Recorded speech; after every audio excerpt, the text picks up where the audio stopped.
What's going on, guys? It's your boy Anthony back with another edition of the Fourth Man Pod. Thank you to everyone who's tuning in today's episode. We got 2 weeks under our belt in the 2022 Big 3 season, and they have been incredible. And we already got some news to talk about on today's episode. So, going to be a great episode. We're also going to recap week 2 just a little bit and look ahead to week 3 and what to expect. It's a crucial point in the season, week 3, especially if you're a team that's 0-2 or even a team that's 1-1, because being 1-2 or even worse, 0-3 is going to be a tough hole to climb out of. So an exciting episode today. We also got an interview from one of the players on the back end as always.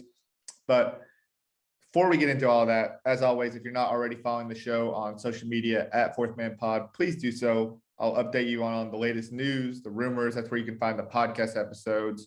That's where you can find all kinds of different content that I'm not posting here directly on the podcast. You can also find content and find the shows visually on YouTube at youtube.com/fourthmanpod. Please subscribe, like, ring that notification bell. You can listen to the podcast on YouTube. I know I do that personally sometimes just to see people's reactions. So I don't know if some of you guys are the same out there, but can definitely do so. And hopefully one of these days, the long-awaited promise that I've made to create more Big3 content will come about. So, you know, if you want to be the first to see that one, make sure you're tuned in. Make sure you tap in on that side. And as always, on the Dash Radio side and the Nothing But Net channel listeners, we appreciate you guys as always, whether you're tuning in on Saturday, on game days essentially, or Monday, kind of getting a recap of what happened after the games, not only, but kind of leading up to the games as well. So thank you to everybody, and let's jump into it. I think I'm going to start with the news. There was some pretty big news that's already occurred and a little bit of a shakeup already in the season, and we're only in week 3. Want to start with a big shout out to Elijah Stewart, who unfortunately we don't get to see play in the Big 3 the rest of the summer, but we will get to see him play in the NBA Summer League with the New Orleans Pelicans. Had a phenomenal game where he had some ridiculous stats last week and Enemy's first win over Bivouac, and ultimately that led to an opportunity. I'm sure it was a lot of other factors, but ultimately that was kind of the final straw to say, hey, we got to get this guy and get a better look at him. Had a phenomenal game for Enemies in their win over their win over Bivouac, I should say, to get Enemies to 1-1. Let me just read these stats off. 27 points, 7 rebounds, 4 assists, 3 steals, a block, made 8 field goals, 3 3-pointers made, and 2 4-pointers made. So every stat in the box score was filled out for Elijah Stewart. He had an insane block on a bring the fire moment. He had a ridiculous 4-point shot to put the game at 50-49, give Enemies the advantage in a game that you have to win by 2. And ultimately, because of that, probably compounded with the fact that he was the MVP overseas this year in the league that he played in, get an opportunity to get some more looks and, from scouts in the NBA and just maybe a little bit of a bigger platform in terms of NBA scouts. So congratulations to Elijah Stewart. We'll definitely miss watching you playing in the Big 3, but very well deserved. He's one of the youngest players in the league, and I think it just strengthened the reason why the Big 3 is such a viable option. Maybe it strengthens the reason for guys around 25 to 28 to maybe encourage them to play not only stateside, but play in the Big 3 because of where you're at in your point career. Yes, you've got a chance to make a little bit of money overseas, but you're also getting to play, here in the States where there's a little bit more visibility and maybe on a bigger platform and in the same time zone as some of these other scouts out there. So congrats to Elijah Stewart. So what does that mean for Enemies? They obviously have to make a corresponding move, and they do so. They added a little bit more star power as well, adding Jordan Crawford to the team. I mean, replacing one bucket for another, just one with a little bit more experience in the basketball world, one that's a little bit older. And wow, what an addition. Can't believe this guy wasn't drafted in the 2022 Big3 Draft. If you were watching the live stream, you would have saw that Dante actually forgot that he was an option, I think, with the rest of the killer threes. They took KJ McDaniel, still a good pick, but I think they would have probably considered that Jordan Crawford more of an option. Well, gets his opportunity now, and Enemies coming off a really, really strong win. Interested to see how the loss of Elijah Stewart impacts them, and also how the addition of Jordan Crawford could potentially lead them to having, more wins and getting a 2-1 start under their belt. But I just want to say congratulations to start of the show to Elijah, and welcome to the league, Jordan. If you're ever listening to this, very excited to have a little bit more star powered and another bucket in the league as well. Jordan Crawford joined the league, but he wasn't the first addition from the draft pool, the first guy elevated from the draft pool this season. In fact, it was actually Ray Nixon just a few hours before getting that call up, and did so because Ike Diagu will no longer be playing with Big Black the rest of the season. His reasons why, I'm not really sure. I'm not sure if it was a decision made where he wasn't in shape enough. It's not what he expected. Maybe he had some personal issues going on, whatever the case may be. Wish Ike the best of luck. I thought he was doing decently well, but when you're a team that's 0-2, especially on a Gary Payton-led squad, maybe some changes are imminent, and maybe he wasn't necessarily fitting what they were expecting or hoping for. Maybe he's just having some personal problems. I'm just making assumptions here, but nonetheless, Ike Diagu won't be with Bivouac the rest of the year. They elevated Corey Brewer to the co-captain spot, and a corresponding move. I think we expected this guy already to be on Bivouac after draft night, but Tri-State did waive Garland Green, and Bivouac ultimately picked him up. I don't think Garland Green was waived for any kind of, talent deficiency or his play with Tri-State up to this point. I think this is a move that was bound to happen. Ultimately, Garland Green's going to get a chance to play with his brother. I was actually watching his Twitch stream earlier today, and he mentioned how excited he was to be able to play with his brother Gerald, which he has been dreaming of, since they've been kids. So that's going to be really exciting. I think Garland's going to be able to play, within himself a little bit more, play a little bit more freely. Obviously, you're playing with GP, watching these, so maybe not as freely. I looked over as GP was over there somewhere. Definitely not. If he was, that'd be insane. I do have a jersey that looks like the Supersonics. Anyways, getting off track there, but it's going to be cool to see Garland Green, and that, ultimately, not to stray away from the bigger picture here. Ray Nixon was the first call up, the first guy elevated from the draft pool, the first guy signed as a free agent. However you want to word it, Ray Nixon is that first guy to do so, and will be joining Tri-State. So not losing any kind of size, versatility on that Tri-State team that's already got a lot of length and can switch on anything defensively and still has a lot of outside shooting on that team. And fun fact about Ray Nixon, also been playing in the run, which is JD's Justin Dentmon's pro hooper run that he has in Dallas. Ray Nixon's been a part of that. So now you got three guys, and Justin Dentmon, Ray Nixon, and DaJuan Summers, who was Tri-State's first round pick, playing on the same squad with a lot of chemistry. So congrats to Ray Nixon. Welcome to the league as well. And already some shakeup. Excited to see what else is to come. Is anyone ever going to add Ty Lawson? I'm still curious about that.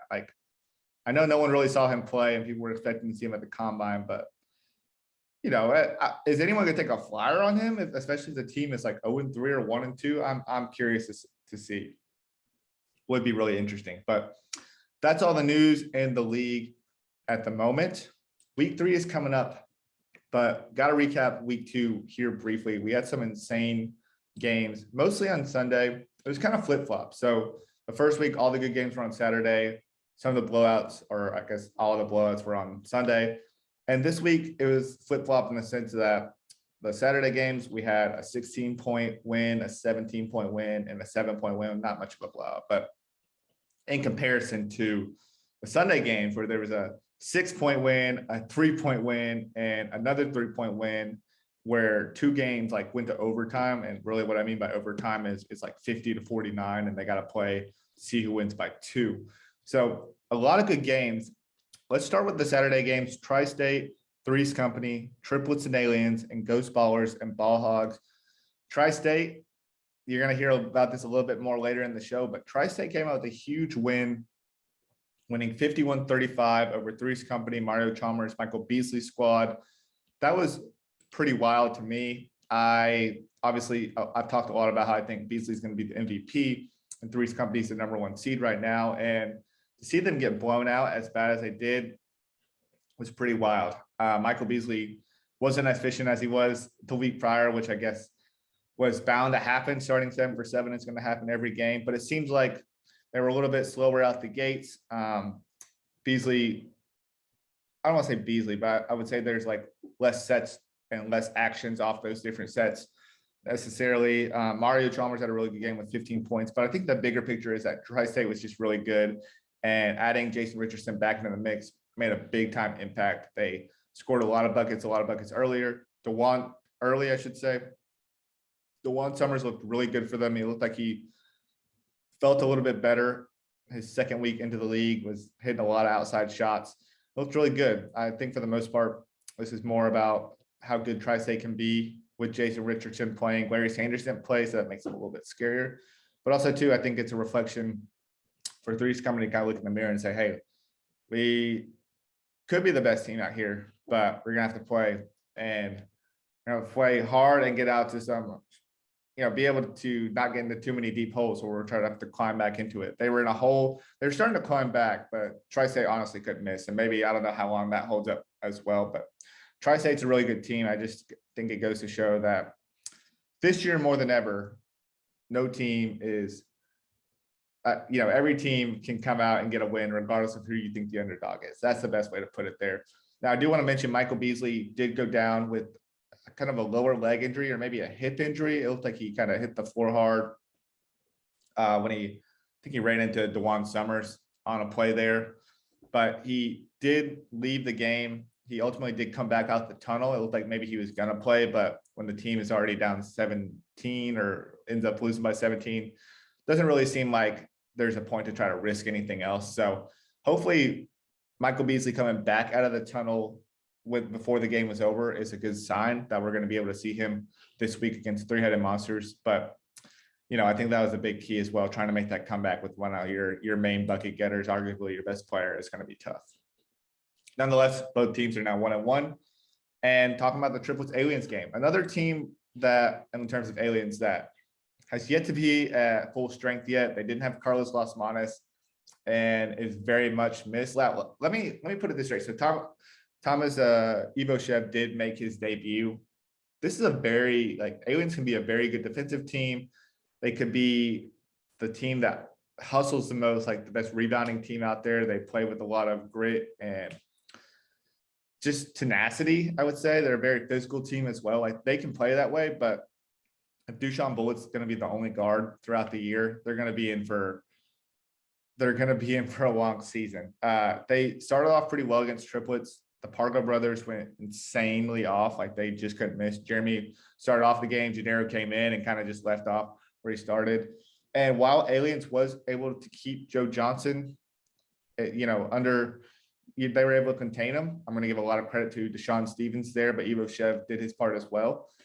Pargo brothers just couldn't be stopped. And Bullet had a lot on his plate. Dushan had to, facilitate. He had to try to score. He was a primary ball handler and the guy holding the ball the entirety of the game, played the whole game, and also had to defend the two Pargo brothers who are shifty, can shoot, can get to the basket, just bucket getters. So tough game for Aliens. They definitely missed Carlos Las Manas, who was playing, I think, in the FIBA championships overseas. So he missed this game. Hopefully they see him back next week. And I want to see this team at full strength. I'm still curious about how Aliens shapes out. Now they're 1-1 on the season. They've had one really good game and then one game where they've struggled. And, they didn't capitalize on a lot of free throws and didn't really have a lot of outside shooting. They hit 2 3-pointers throughout the game. So in comparison to Triplets 8 and their 1 4-pointer. So that was a big difference there. But I think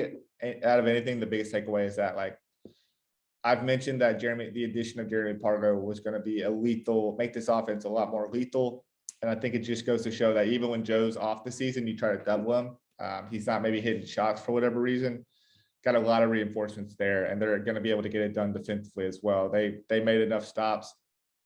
They play good defense. Alonzo G, I think, is an underrated addition. He hasn't contributed a lot in the box score, but he's done a lot for that on the team in terms of hustle, playing defensively, and just adding another big guard within there. So Triplets is 2-0, one of the only 2-0 teams in the league. And the other 2-0 team in this league is Ghost Ballers, who is kind of off to a similar start as they were last year. Now, they were 1-1 last year, but a lot of that was because Mike Taylor left the second game. He got into an altercation with Larry Sanders. So ultimately, I think that's why they lost. But Ghost Ballers 2-0, big win over Ball Hogs, 50-43. And I think we're just seeing that Mike Taylor is back in form. He's one of the best players in this league. He's coming for that MVP, but I think more importantly, he's coming for a chip with Ghost Ballers, and they got a very well-formed team. They did a great job putting this team together. Chris Johnson's still one of the most underrated players in the league. I don't know how He looks phenomenal. He's so versatile for a big. He can play on both ends of the floor. Great shot blocker. And put up 17 points, 8 rebounds in this one. Mike Taylor had 19 points, 4 rebounds, and 3 steals. But I just really like the makeup of this team. Adding two big three vets, having Ricky Davis, who's all-time leading scorer in the big three. This is a good team. Like this team really meshes well. I love the lineup of like Mike Taylor, Chris Johnson, and Darnell Jackson. I even like it when it's Jermaine Taylor instead of Mike Taylor. Like I think it works well there too. But this team is going to be really good. Like there's not too much more to say than that. And on the flip side, they beat a really good Ball Hawks team despite Leandro Barbosa coming back. Barbosa had 10.7 rebounds, 8 assists, so looked pretty good, was facilitating the ball, but just couldn't get enough stops. Jody Meeks looked really good in that first half. Iverson looked good. Karan Iverson looked good in the second half. Didn't see a lot of Stacey Davis, which I was a little confused about, and I think Will McDonald missed out on a few opportunities, but I think Ball Hawks is a good team. They got a tough, early season schedule. Last week this past week they got Barbosa. The week prior they didn't even have Barbosa, and they ended up losing by like 17 against killer threes. And now they got to go against triplets. Just tough, especially for a team was 2-0 to start the year last year. So tough sledding for Ball Hawk. That being said, like a win is more pivotal than ever. And do I think that triplets is going to run away against Ball Hawks in the past? Maybe. This year, like I can't really say so. Like this is a competitive team, and Ghost Ballers is a really good team. So them losing by 7 is not a big deal. They're just going to have to like really be on their A game against triplets. I think they got a lot. Size was one thing that triplets kind of struggle with against aliens. Like I said, they out rebounded them. And I think the rebounding edge should go to Ball Hawks, but we'll see how it pans out. I think that's an interesting game, and I think it really will determine kind of the makeup of this league. Like, can an 0-2 team beat a 2-0 team and really like make this standings interesting, especially going down later in the stretch. Like selfishly, a part of me is hoping that like each team is like pretty close. Like there's a bunch of 1-2 teams or 2-1 teams, and 3-0 teams and 0-3 teams. So we'll see how it pans out. Those were the Saturday games, though. In terms of Sunday, we had Power Three-Headed Monsters. We had Bivouac and Enemies, Trilogy and Killer Threes. A lot of insane, great games. Power and Three-Headed Monsters was like a weird one because there was no outside shooting. It was like just all really smart shots. Get as close to the basket as you can and score. Had the bucket getters between Kevin Murphy and Glenn Rice Jr. going at it, but also got contributions from Royce White on Power, who looked really good down low. He really manhandled his way into the paint and scored a lot of baskets. Shoot a little bit more outside, didn't make any, but that's an interesting addition to his game. If he does that, this really scary Power team. But again, keeping it close without Katina Mobley, I thought is very interesting, who seems to be more of a coach this year. TJ Klein followed up with a good game. But on Three-Headed Monster side, very encouraging. They really only went with Kevin Murphy, Rashard Lewis, and Jonathan Simmons this week. Simmons had a very good bounce back performance. Rashard Lewis still proving he's one of the best big three players in this league. And Three-Headed Monsters with a much needed 50-44 win. Kevin Murphy got 23 points. Rashard Lewis had 17 and Simmons with 10 for them. And now both those teams are 1-1. Enemies is also 1-1. Unfortunately, Bivouac is 0-2. But that being said, maybe game of the year candidate already within the season, like 52-49. This game is back and forth the whole night. Gerald Green, who's got the most points, by the way, in the season. He's the leading scorer in the league right now. 25-9, but also had to be a coach because GP wasn't there. But man, what a tough loss. It looked like multiple times throughout the game, like Enemies was going to run away with it. Then I thought like, oh, Bivouac's, picking up the lead. They got the advantage. Like they're going to be the team to run away with it. Just back and forth. Great game. I kind of already mentioned some of the things that have happened with Elijah Stewart having a big time block on a Bring the Fire. And he also had a big time 4-point shot. He had a couple 4-pointers in the game, but we saw Swaggy P hit his first points of the year. Isaiah Austin had 12 points, 9 boards. So Enemies, they were looking pretty good. I still think they can be a good team with Jordan Crawford. I just don't know how this team is going to work together right off the rip. On the flip side, like Bivouac, tough for them as well. Like just like Ballhawks, maybe even tougher because they've been in both games. Like the first game they lost by 3. This game they lost by 3. So it's been tough. Gerald Green is definitely carrying the load. And Corey Brewer had all 12 points in the second half. It's got to be tough for Gerald Green to like coach the team. He didn't make any subs until the second half when Corey Brewer and Jeff Ayers came into the game. It was like Corey Brewer and Jeff Ayers played the second half, and Diagu and Will Bynum played the first half for the entirety. But yeah, it's just hard if it's going to be those two guys all year. Like Jeff Ayers had 7 points. Diagu had 5 points. Obviously, that's going to be Garland Green next week. And Will Bynum did make his debut. He did take some shots, a lot of one-on-one game. He just couldn't put the ball in the basket, maybe a little rusty. So, you know, they're going to be playing Aliens this next week. I'm interested to see how that game turns out. And critical game for Bivouac. Can't go down 0-3 in this league and hope to win 5 straight and hopefully, you know, get in the playoffs, especially not with the kind of talent we have this year. Most certainly. And last game of the weekend was Trilogy and Killer Threes. This was such a good game as well. You know, Trilogy, like the Trilogy squad looks really good, but like Killer Threes, I honestly feel like they had a little bit of just a down day. Like Franklin Session did all he could. Frank Nitti had just the grit and determination that we all know that Frank Nitti plays with. 19 points, 12 rebounds, 7 assists. He's averaging 7 assists in a game that goes to 50 in the first 2 weeks. That's an insane stat. I honestly think Dante was a little bit off this week at 15 points and 5 rebounds. I think the team goes mostly as Dante goes, in my opinion. But, you know, I definitely think of a bounce back. There's a critical call in the game where he actually hit a 3 and they counted it as a 2. And regardless of the fact that it would have been 49-49 and Trilogy ended up hitting a running hook, or Amir Johnson did, like I think it just changes the complexion because it's not like, oh, we're winning. It's like we're tied, right? So I don't know. I think that it doesn't matter at this point. Killer Threes is 1-1. Josh Powell also had 6.6 rebounds, but big ups to Trilogy because, you know, you're 0-1, you're the champs. Steve Jackson knows that you can't go down 0-2. You're playing a tough Killer Threes team, and Earl Clark bounced back in a big way. Amir Johnson went 8 for 8 on his shots, finishing with 16 points. I think that's a career high for him in the Big 3. Briscoe, 16 points, 6 rebounds, 7 assists. A good game from him. And James White didn't even score. And you know, David Hawkins, he's one of the more underrated guys of that game. I think he really played well defensively. He did a good job setting the table with his 5 assists himself. And just really impressed with this Trilogy squad. I thought this was going to be a tough team. I think I'm pretty positive I have them in my top 4, maybe my top 2. And, you know, their last outing was kind of the reason why. Like they look that good. Like I expect Earl Clark to be scoring 17 points. And I don't expect them to win games without James White scoring. But hey, you know, like James White has a couple of rings. I'm not going to question anything that man does. And just didn't seem like this was the game for him to score. He let other guys do it. And I was just really impressed by what Amir Johnson did. 16 points, 4 rebounds, 8 for 8 shooting. Insane.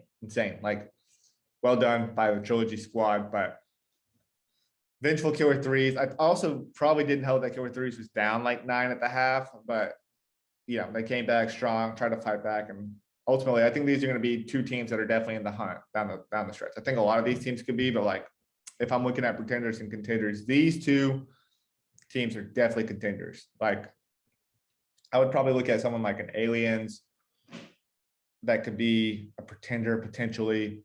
I could see someone like an Enemies maybe being a pretender just based off the history of them and where Bivouac sits right now, getting that win. Like, is it that meaningful? Could this? But yeah, I was gonna name another pretender, but I think it's too early to name a few of those. So maybe we can get into that another day. But that being said, let's look into week 3 real quickly. We got some great games on tap for week 3 of the season. On Saturday, it's going to be Enemies Power, Tri-State, Killer Threes, Ball Hogs, and Triplets, like I mentioned before. Enemies and Power was a really good game last year, and we got some new faces. on each of those teams. So that should be another good one. I'm very curious to see if enemies can start the season 2-1. That's one thing that they haven't done is get off to a good start. So interested to see that. Killer Three's Tri-State was a really good game last year. And I was really impressed by Tri-State last week. I can't believe they got the win over Three's Company. I'm going to hold myself accountable. I didn't believe in them. I don't want to say I didn't believe in them, that they'd be a good team. I just didn't believe that they would get that win. And going to be playing a tough Killer Threes team. And then Ball Hogs, it's a must-win game for them at this point. It's just so unfortunate they have to go against Triplets, who I think has yet to start a season without winning their first 4 games at least. So tough position to be in, but hopefully you can change the narrative and the history there. And Ball Hogs is a good team. I expect Barbosa to probably have more points. So it'll be a lot of ball movement, but I think he'll have more points, take on more of the scoring load. And when he gets a little bit of the rust off on him, he can get going. So that should be fun. We haven't seen Ball Hawks play Triplets with Barbosa on the team and Jody Meeks on the team. So I'm really excited for that one as well. On Sunday, we got Three's Company, Three-Headed Monsters, Bivouac and Aliens, and Trilogy Ghost Ballers. A lot of intriguing points within there. Like Bivouac and Aliens, obviously 2 expansion teams. It's hard to say which team needs it more. Like Bivouac at 0-2, you would think needs it more, but if I'm Aliens and I'm 1-1 at the season so far, we're still trying to figure things out and trying to get this team in full. I think it's important to have 2 wins now, be 2-1, in hopes that they can, because Aliens, I'm all over the place with Aliens, but it's such an interesting makeup of the team. I still can't tell if they're really good or they're really not. They've yet to have the full team together. When they have Las Manas, are they going to be the team that we saw from week 1, or is it going to be more so of what we saw from week 2? This is a really gritty, tough-nosed team that I think is going to win more off of hard work than they are talent, is what I'm kind of saying. So getting that second win is going to be so imperative for them. But which one of is Las Manas does play this week, which I think he will. I hope he does. But is it going to be him or Bullet that's to be guarding Gerald Green? Because he could go for the record if that's the case. No offense to either of those guys, but that was one of the weaknesses of Bullet's game when he came in for the 2019 draft. And so it's a critical game for both of them, I think. And I think if Bivouac wants a shot at making the playoffs, I got to go 1-2. But I think at the same time, Aliens, if they want a shot at making the playoffs, they got to go 2-1. If they go 1-2, I think their season's not done, but I don't think they make the playoffs if they go 1-2. Basically what I'm saying there. Three's Company and Three-Headed Monsters, really tight-knit game last year. They ended with a 56-40 win from Three-Headed Monsters. Three-Headed Monsters looks really good. I'm more interested to see, one, does Michael Beasley play for Three's Company? But 2, is Three's Company going to run more plays, more actions, or have more action space, in more sets? I'm really curious to see that.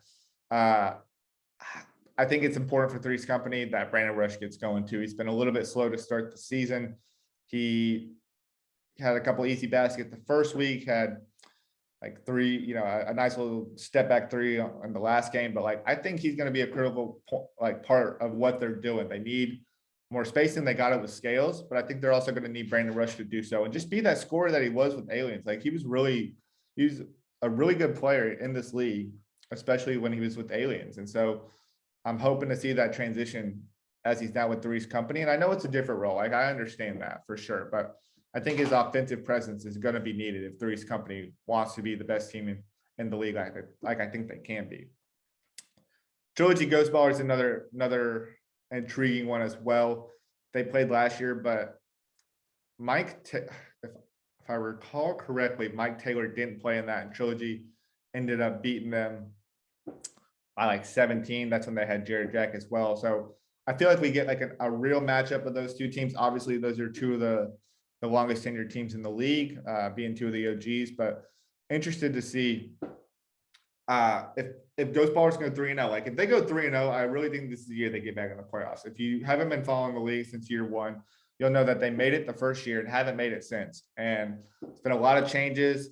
There's been some downs, there's been some ups, and there's definitely a down last year was when Mike Taylor went down. The team was 4-1, so it ended up being 4-4. So if Ghost Ballers goes 3-0 this week, we need to put them on more of a watch notice. Like, this team is really good, like better than we even realized, maybe better than I realized. And I already think they're a really good team, but they beat this Trilogy squad. Like, I just think it says a lot. So, and if they go 3-0, I'm gonna guarantee that they make the playoffs. Like, it'd be hard for a team 3-0 not to make the playoffs, but I think it's time we stop counting out ghost ballers and the potential of this team, what this team can really do. They drafted well. They got 2 really good players, and 2 of the best players, I should say, in the Big 3, and Mike Taylor and Chris Johnson. And if they win this game, it's time to put some respect on it. But won't be easy. It's a really good Trilogy squad. A lot of good pieces on there. But interested to see the Mike Taylor and Isaiah Briscoe matchup. That might be the matchup of the week, at least like one-on-one individually. So that is everything in this half of the episode. On the back half, we have an interview with Tri-State's own DaJuan Summers. We get a little insight on his thoughts and how he thinks they're going to square off and ultimately hope to beat Killer Threes as they go against it this week. He mentioned some of the guys he's going with on Killer Threes are from the DMV area where he's originally from. So should be a good one. I appreciate everyone who's tuned in, whether you're tuned in from your preferred podcast platform, on YouTube, or on the Dash Radio Nothing But Net channel. I appreciate it. Make sure you're following the show on social media at Fourth Man Pod. And let's get to our interview with Tri-State's DaJuan Summers too. All right. So today on the show, we're excited to welcome on Georgetown alum and the number 7 pick in the 2022 Big 3 Draft, Tri-State's very own DaJuan Summers. Again, thanks for hopping on. I know we got through some technical difficulties here, but again, welcome to the show. That's all good, man. I appreciate you having me. Thank you. Absolutely. And really excited to chat with you guys. First and foremost, like, how are you feeling? You're 2 weeks into the season. We'll talk a little bit more about the Big 3 season and kind of how you got involved a little bit later, but just how are you feeling about, after the first 2 weeks, just in general? Excited, man. It's really exciting. I get to see a lot of guys I haven't seen in a long time, compete against them. I've been overseas for probably the last 8 or 9 seasons. So anytime I get to see guys that I used to play against, Dante, I see him this weekend. We match up against Killer Threes. Mm-hmm. Earl with Trilogy, he's Big East guys. So it's been fun, man. It's been really fun. The crowds have been really into it in the first 2 weeks, and I'm looking forward to see how it is in Dallas. Yeah, right. I feel like week 1, it was kind of like it was a little bit slower because it was just coming off the NBA season. It was kind of a little bit of a lull, but like last week, it seemed like it was kind of popping. The crowd's really, really strong there and like really getting into everything. Like, I'm excited for what Dallas is going to look like. And you kind of mentioned it. It's a good segue because I kind of want to talk a little bit about your college career, also your professional career as well, getting up to the point in this Big 3 season. And, you come from a really historic college in Georgetown, historically, like in college hoops, that's one of the biggest colleges out there. To be able to represent that school, everywhere in the hoops world, and even maybe just even the Big East, because like we know how much of a powerhouse the Big East was back in the day, especially during your time. Like, what's it like to just be able to kind of like wear that badge of honor and represent Georgetown like throughout your professional career? Like you said, man, Georgetown is one of the best basketball programs there is. I was blessed to wear number 3. I wanted to wear 33, but one of my teammates at the time was Patrick Ewing Jr. So, of course, he had to wear his daddy's number, and I ended up wearing Iverson number. And my freshman year, we went to the Final Four. So it feels great to be a part of something so big and so, just such a part of the culture, basketball culture, but also to add to it because we were Big East champions, Big East tournament champions, and we went to a Final Four. So all those things are amazing. And then even with the Big 3, I see Junkyard Dog, we were out there in Vegas and he was, helping me out, just telling me little pointers and things. So it's a brotherhood and I'm very grateful to be a part of it. Man, that is so dope. I mean, AI's number is not a bad number to represent either, but you had a really great career at Georgetown that led to you being a 2nd-round pick to the Pistons in 2011. We all know like NBA is full of, obviously there's a lot of talented basketball players in the world, but the NBA, there's only so many spots and it's very limited. You got to spend some time in the league, but ultimately in 2013, you decided to go overseas and you kind of bounce back and forth between the G and overseas. Mm-hmm. We've had this conversation a lot this year, so I want to get your take on it. It's such an interesting topic of like, when's the right time to go from the G League and play overseas? Because overseas, there's a lot more money. In the G League, it feels like there's a lot more visibility because you're right, kind of close to NBA teams and stuff. For you, like, what was that decision for you in 2013? Ultimately, why did you make the decision to go overseas? Well, for me, you know, I'm married. I have 2 kids. Me and my wife, we've been together since we were in high school. So at that time in 2013, we were pregnant with our daughter. So I was so close, you know, I was right at the door, and I was like, okay, but then, you know, I was invited back to training camp with the Clippers that year, but it wasn't a guarantee. So I was like, I gotta, you know, get some stables, you know, solidified money. And in hindsight, you know, I regret that decision, you know, because my wife, she was like, no, baby, stay home, stay in the G League so they can see you. She's saying the same thing as far as exposure. And playing in the Big 3 is kind of giving me that feel, what I used to feel being in the G League, you know, obviously being in the NBA. And you can't, you know, this is no disrespect to overseas, Euro League, any league, but there's nothing like home. So for me, when I made the decision, it was strictly financial. But to any guy in that position, if he, you know, doesn't have a family, or if he doesn't feel like 100% on board with going overseas, I would say stay home. I mean, we see it happen all the time where, you know, it could segue you into a coaching job, or obviously breaking through and getting minutes like Gary Payton did, the Warriors this past season. You know, like you said, there's so many talented guys.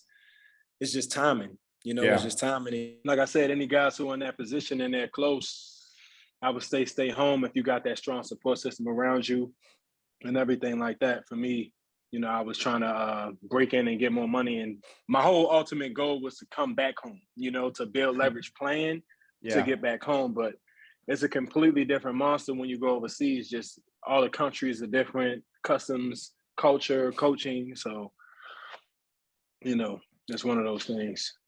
Yeah, I've definitely heard that before. And I feel like the good thing is a lot of guys today, it seems like they're trying to look out for their fellow hoopers that are going overseas, and like the people that come after you guys are going to have an opportunity to understand what's going on. But I think it leads into a good segue of kind of like where we're at currently. I wasn't going to ask you about this, but it seems relevant right now with Elijah Stewart. Obviously just had a really good game. He was really good overseas, just came off an MVP. He had a really good game. Now won't be playing in the Big 3 season the rest of the summer because he got an opportunity in summer league. I guess through your first 2 weeks, what are your thoughts on the Big 3 being a viable option to potentially get more of that exposure stateside? And then also too, for you, is that something you've thought of as like, maybe this is the route I took was supposed to happen so I could get here and maybe have another opportunity? You know, it's a journey, man. It's a marathon. So it's one of those things where you never know how it plays out. I know Joe Johnson, he had such a great showing first couple of years in that got him back in. And Elijah, he's been playing out of his mind the first 2 games. So guys deserve to have the opportunity to get in. And if the Big 3 is one of those platforms, as it should be, in my opinion, to get guys back in along with the G League, then I'm all for it, because the talent is clearly there. Like, guys have so much talent, you know, and obviously we're all committed to the game. We've been pros. So, you know, hopefully it works out for Elijah. I'm a fan of his game. He's a tough guard, and people can't see you overseas. You know, we can look at highlight films and we can see, you know, the clips broken up, but it's different to actually see a guy in the flesh and, you know, his camaraderie in the locker room and all the intangibles. So the Big 3 is perfect for that, because it's only 3 guys, you know, 3 versus 3. So you really get to see someone's personality, the way they conduct themselves, the way they prep for the game, the way they communicate with their teammates, coaching staff, fans. So I'm really grateful for the opportunity for myself, obviously for Elijah, and obviously Joe. Yeah, no doubt. I think you made a lot of really good, interesting points there. And we'd love to see like other guys, including yourself, get another opportunity to be able to do so. Potentially, you know, get an opportunity to whether play in summer league, G League, NBA, or anything like that. Let's talk a little bit about, you know, your first season in the league. Obviously, debut's been a little bit interesting. You haven't had the full squad yet through the first 2 weeks, but you guys are 1-1 at this point. But I want to take it back to draft night. It's really interesting because I've talked to a few guys. A lot of guys, it seems like, are pretty cool with JD, and they participate in the run, which is like a Pro Hoopers run that you guys have in Dallas. And it seemed like I spoke with TK Adogi like a few weeks back before the draft. And a lot of you guys were actually at the tryouts or at the combine, had a chance to participate in it. But like, ultimately, how long have you known about the league, and when did the opportunity come about? Did it come from JD, or is it somewhere else? No, I mean, I knew about the league since it first started. You know, I'm a basketball fan, so I'm always watching, you know, any basketball, whether it's TBT, you know, the tournament, or it was Big 3, Summer League, obviously, any pro-ams, you know, anything. I love basketball. But yeah, obviously Justin, he's down here in Dallas with us, so we all work out together. I just was there this morning, so it gives you an inside look at everybody. We get to play 5-on-5. Obviously, the league is 3-on-3, but just having that connection and really knowing each other in and out gives us an advantage. But yeah, you know, Justin is cool with everybody, and he's just he's a vet. He's been around the game for a long time. He has that type of personality where people, you know, want to be close. But draft night, yeah, I didn't expect. Now the funny thing is, I work out with Justin every day. Okay. And he didn't tell me that they were going to get me. You That's know, what I was going to ask you. That's what I was going to ask you. Yeah. Yeah, he was kind of making it seem like, well, D, who's been hitting you up? Has anybody called you? Blah, blah. And I was like, you know, I'm just focused on the work. Like, I'm like, it's going to play it. But when it came over, called me like this before, no. No. Yeah. We had Dante on our live draft stream, and he was like, he was pretty bummed out when you got taken like 3 picks before he was about to pick. But I think it worked out at the end, man. I think you were hot on a lot of people's lists out there. Yeah, man. Yeah, it was good. I played well out there at the combine, but you know, again, I know a lot of guys, and I've been around the game for a long time. You know, like from college to high school, even really like with Beasley. I know Beasley since high school. You know, we all from the DMV area, so we just have a lot of respect for each other. The league has given us opportunity to put our talents on display, even though we're not in the NBA, and it's a blessing, man. I can't major shout out to Ice Cube, man. It's a beautiful thing. And I love how you're expressing the talent in the Big 3. It's been crazy to see the first 2 weeks. Like I've been so stoked every weekend to see, you know, how it's going to pan out. And the first week just had me kind of like giggling like a little girl, like, to be honest. Like, it was nuts. Like don't get me wrong, the league's been talented, but like to see the guys on display, the teams working well together, and just like the skill sets of everybody is insane. And it kind of goes into your first 2 weeks. Your first game obviously was a little weird because you guys didn't have Jay Rich there. And there was a few of you guys still trying to figure it out, I think. Like, you know, you had JD and Larry, who already been on the team, but then you and Garland at the time hadn't played yet. I mean, what was your first game like, and what were your biggest takeaways ultimately that helped you feel successful in like week 2? Well, the first week, like you said, our roster was, you know, incomplete. And now, we're going into the third week, and now Garland's gone, and now we have a new player. Now the player, I'll play with him. I know Ray. He plays with us at the run also, so it's not going to be too much of an adjustment. But from the first week, just the biggest takeaways were the spacing and the pace of the game, you know, because we found ourselves trying to play a lot of one-on-one the first week, and we did that the second week too, but it was quicker. You know, Jay Rich gave us a little bit of insight of moving the ball faster and being decisive without his attacking, whether we're going to shoot a drive or drive the kick, whatever it is, just kind of make it quick because, you know, it's a 14-second shot clock. So you don't want to play around with the ball. But from there, that was just the biggest adjustment, just the spacing and the timing, and also the rebounding and clearing the ball. That can be confusing a little bit. But, you know, it's a subtle adjustment. It's all still basketball. Yeah, 100%. It's just like, it's kind of different. Like you said, just obviously there's less people, but then too, like you have kind of your fast breaks are like off that rebound, just like trying to get out to the perimeter and like find that open spacing, or, you know, be able to make a quick cut if someone gets out. So that's a really good point. But at the end of the day, you know, hoopers hoop. So hoopers are going to hoop, man. We going to hoop. What was it? I mean, I got to be honest, impressive win over Three's Company. I got to be honest, I not expected. They came out, you know, firing. You counted us out. You counted us out. Just say it. I did. No, I'll hold myself accountable. I'm not scared to hold myself accountable. But after the first week of what Bees did, and like, you know, Three's Company beating a veteran team and the guys they've added, like it was hard. And like, you know, it was really hard to judge your team after the first week. Obviously, Jay Rich is a big point of emphasis, but then you're missing Larry the second week. So it's hard for me to assess. But yes, I counted you guys out. Nonetheless, you guys did. You guys got the dub. Impressive win, like 16-point win. I mean, what was kind of the game plan going in, and how did you guys feel, or how did you feel the team did execution-wise? Well, I feel like we did great. Like I said, having Jay Rich back is he's our captain, you know, so that can't be You know, it can't be overlooked. What he brings to the team is not just his 21 points that he added, but just his veteran mindset. There was a lot of plays that we had in the first week that we went over and we tried to scheme for, but they weren't how they were for the second week. So the second week's practice was a lot more crisp. The ball moved with efficiency. We knew where our spots were. So yeah, it felt good to be back out there, you know, with our cat, having that dynamic to know how versatile we can be, because all of us can shoot the basketball, all of us can put the ball down and attack. Yeah. And that's really hard to defend. We have size and we can switch on defense. You know, even when guys try to post Justin, we have rotations for that now that Larry's coming back. So our team is really strong. And like you said, the first week it was hard for people to see, but you know, we kind of felt this way. We felt confident after draft night.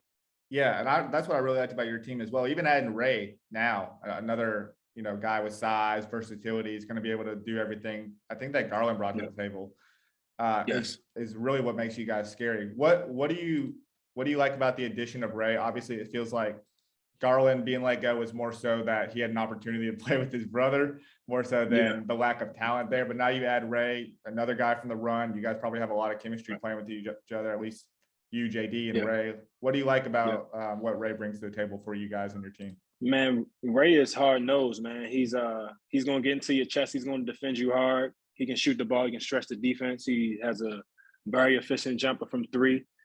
And again, like you said, most importantly, we know each other. All of us have chemistry. So it's one of these things where Jay Rich he's a captain again, and he's a vet. So he understands how to blend in as well with Larry as far as us gelling.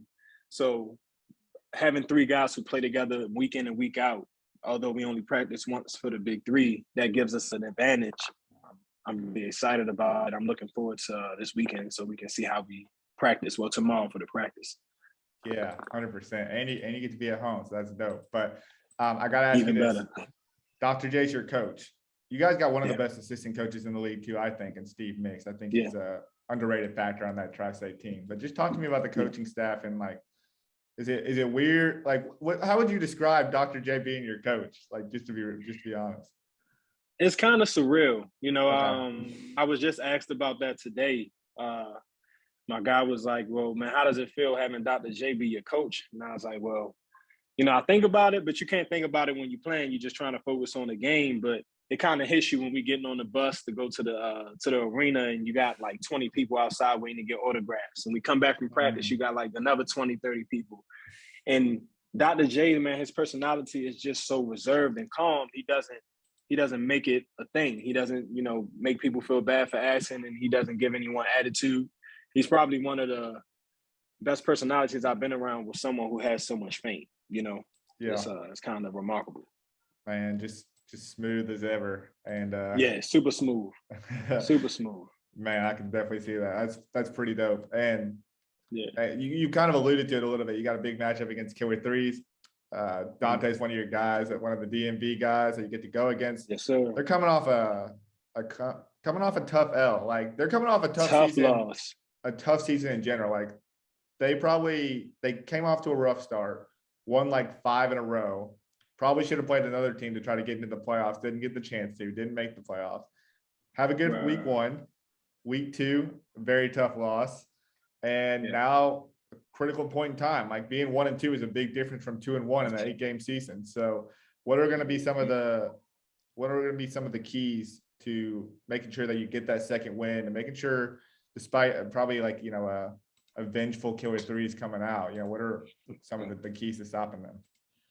Well, more or less of the same from last week, just being efficient and decisive with what we're doing with the basketball. Mm-hmm. You know, because we don't want to get into a space where we get caught up in playing one-on-one, because that's what the Killer Threes do more than us. We have sets and we have offense with continuity. Like, those guys get what they can get off the dribble, create misses, create driving lanes. So we want to contain Nitty. You know, he has a high motor. We kind of want to contain that. And obviously we know Tay is a scorer, so just give him different looks. It'll be me sometimes. Sometimes it'll be Ray or Jay Rich. And obviously Sanders, with that size and length, will give him a lot of trouble too. So just trying to make it hard for them, not letting them get comfortable, because they're the type of team, if they get comfortable, they can go on the hot streak. Yeah, 100%. That's going to be a really good game. I think that's probably going to be game of the week at this point. seeing which one of you guys get that 2-1 spot. Last thing I want to ask about the big three is, what have you been looking forward to, every weekend outside of basketball? You kind of alluded to just being able to hang with the guys, but like for you, what's been the most exciting part, like going into every weekend? Probably that, man, just being able to connect and interact with the guys I haven't seen in so long. We all follow each other's careers, from whether being overseas to, guys who have stayed home or took the G League route or whatever the journey has been. But basketball creates a lot of brotherhoods, and just being able to spend time around guys that I haven't in so long has been for me.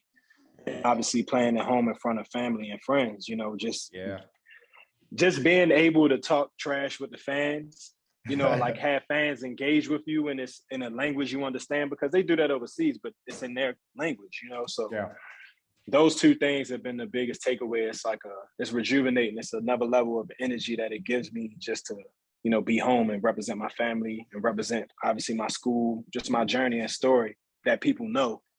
They don't know as much over. Yeah. So I've never seen the type of trash talk, at least from like the people that are sitting on the court, as I've seen this year. What has that interaction been like? Like, who is talking trash? Are these like dudes or are these like dudes you don't know?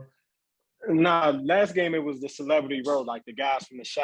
And it's innocent trash talk. It's just, it's just stuff Fun to get stuff. you going. Yeah. And it's fun stuff. It's nothing malicious, it's nothing dirty or, disrespectful or anything like that. It's just fun. It's culture of how basketball is, high competition and just competing and, enjoying the game, because people love basketball. So that makes them feel like they're a part of it. Yeah. Very basketball related trash talk, not the type of stuff we see where like people are throwing people. Yeah. See, that's what's up. That's cool. All right, cool. I got to ask you real quickly. I've been seeing on your Twitter that you're excited about the new Stranger Things. What are you oh my gosh. What are you looking forward to? And like, what are some other Netflix shows that you can, put people on to recently? Are you a big Netflix person, or are you big just like a series person, a movie person? I'm a movie guy for sure. Okay. I'm a movie guy for sure. We just went to go see a movie that just came out. Hey, what we go see? Buzz Lightyear last night. That was for the kids. Doctor Strange. We went to see that one. Yeah. That was amazing. This is in our household. We watch shows, but on the Stranger Things, man, I don't know. I don't know how it's going to end. I don't know. Elle got to get her powers back. Hopefully she comes to. It's crazy, and this villain we haven't seen anything like him. He's worse than the last one. Yeah. So I don't know, but any other shows on Netflix or any streaming platform? I mean, there's so many now. You got options. Yeah, it's so many, bro. I watch Hulu. I watched all the Power series. Power Book. Tommy is in Chicago. It was dope being in Chicago last week, and I had just finished watching it. And I watched. And those guys were in the show. Those guys were in the that's what I saw. I was like, who are those guys? And I was like, oh shoot. So, they from Power. So I was like, oh, this is cool, but just those two shows mostly. Anything that's hot, that sci-fi is really my thing. Obviously, Stranger Things. Yeah. But that can be a reward if you guys get the W. But anything I just can from go home and enjoy, right? Yeah. So just want to take the time to say thank you again. I know we've had some technical difficulties, but appreciate you sticking with me and being flexible. Best of luck on Saturday against Killer Threes. I know it's a big time game for you, and best of luck the rest of the season. I appreciate the time. I appreciate you, man. Thank you. All right, that was our interview with DaJuan. Appreciate his time. We went through a ton of technical difficulties. I don't know why. It didn't even feel like any of us were like in an unstable part of our houses or homes, but nonetheless, we got through it, and just a great interview from him. A lot of insight and just another really knowledgeable guy on the show. So I appreciate your time, and again, best of luck to DaJuan and the rest of Tri-State. Hopefully, be able to make it back to this playoffs.